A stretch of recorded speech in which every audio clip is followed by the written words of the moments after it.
In this lecture module, we want to turn our attention to what's probably the most prominent problem, the most often discussed problem in the mental representation literature with regard to gnomic covariation theories, the disjunction problem. So recall that our gnomic covariationist holds that mental states represent an object, property, event, or relation in virtue of the fact that occurrences of the given mental state reliably covary with occurrences of that particular object, property, event, or relation. And let's suppose, in fact, that triangles regularly covary with instances of the mental representational state S sub t in Homer, so that triangles regularly cause S sub t. However, every once in a while, a trapezoid comes along, and it, in fact, also causes ST. Now, ideally, we'd want to say that Homer is misrepresenting that trapezoid as a triangle. But when we plug the formula into our definitional theory, we get something like this. State ST represents a property that we can only express using the phrase triangle or trapezoid if and only if the system tokens ST when, which it certainly does, only when, those are the only things that cause it, and because those things caused it, of triangle or trapezoid. So now it looks like Homer isn't misrepresenting this trapezoid as a triangle. It turns out that he's correctly representing this trapezoid as a triangle or trapezoid.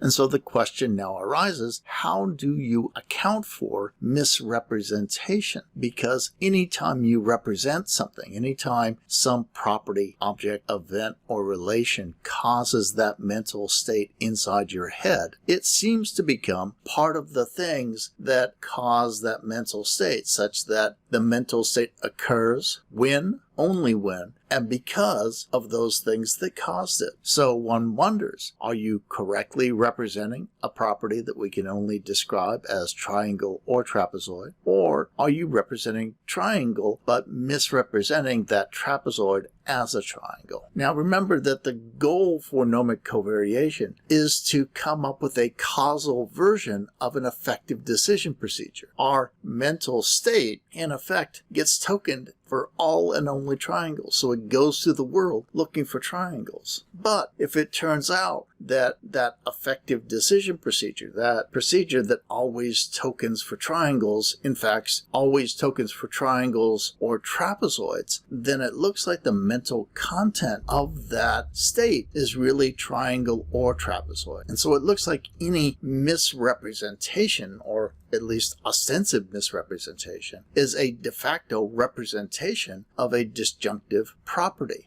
The disjunction problem shapes every aspect of gnomic covariation theory. Every variety of gnomic covariation theory adopts the same general strategy for trying to deal with the disjunction problem. That strategy is what I call the two-case strategy.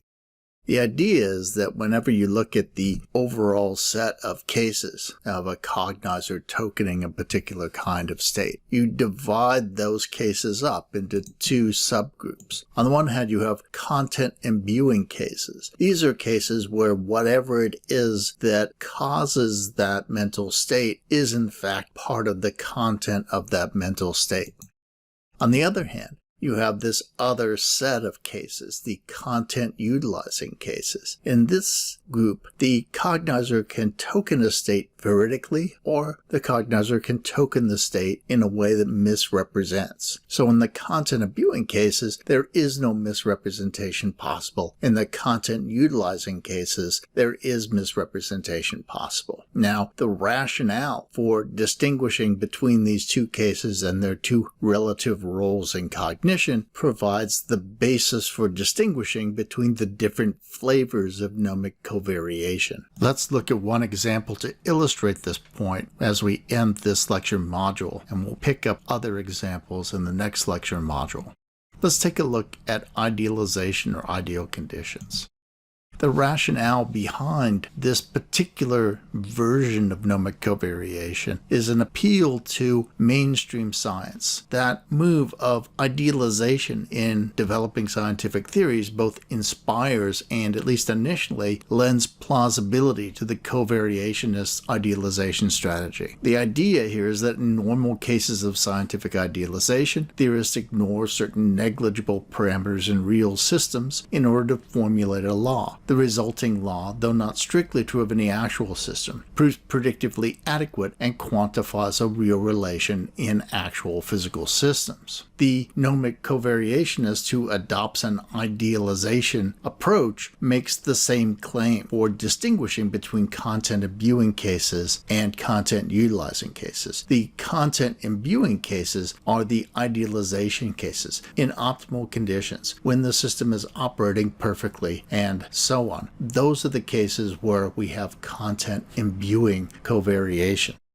Now there's a problem here because the relationship between those content imbuing cases and the content utilization cases doesn't reflect the way idealization works in normal science. In normal cases of idealization in science, theorists employ the law only in ideal conditions. So we would ascribe the content in the content imbuing cases, the idealization cases, but we would only use those content descriptions in those content imbuing cases. But of course, that's not what the gnomic covariationist wants to do. Instead, the gnomic covariationist wants to use those content imbuing cases, the idealization cases, to assign content that then gets utilized in the content utilization cases. But in order to explain misrepresentation in cases of malfunction or atypical circumstances within the content utilization class, the covariationist has to rely upon the content dictated by the idealization. And so they're employing idealization in non-ideal circumstances. But of course, a scientist would never do this in normal science. If I'm using the ideal pendulum law, I'm abstracting away from conditions like frictional resistance at the arm pivot. But I only can use that law when those conditions apply. When those conditions don't apply, the law is not applicable. It is not an appropriate quantification of any relationships in non-ideal circumstances.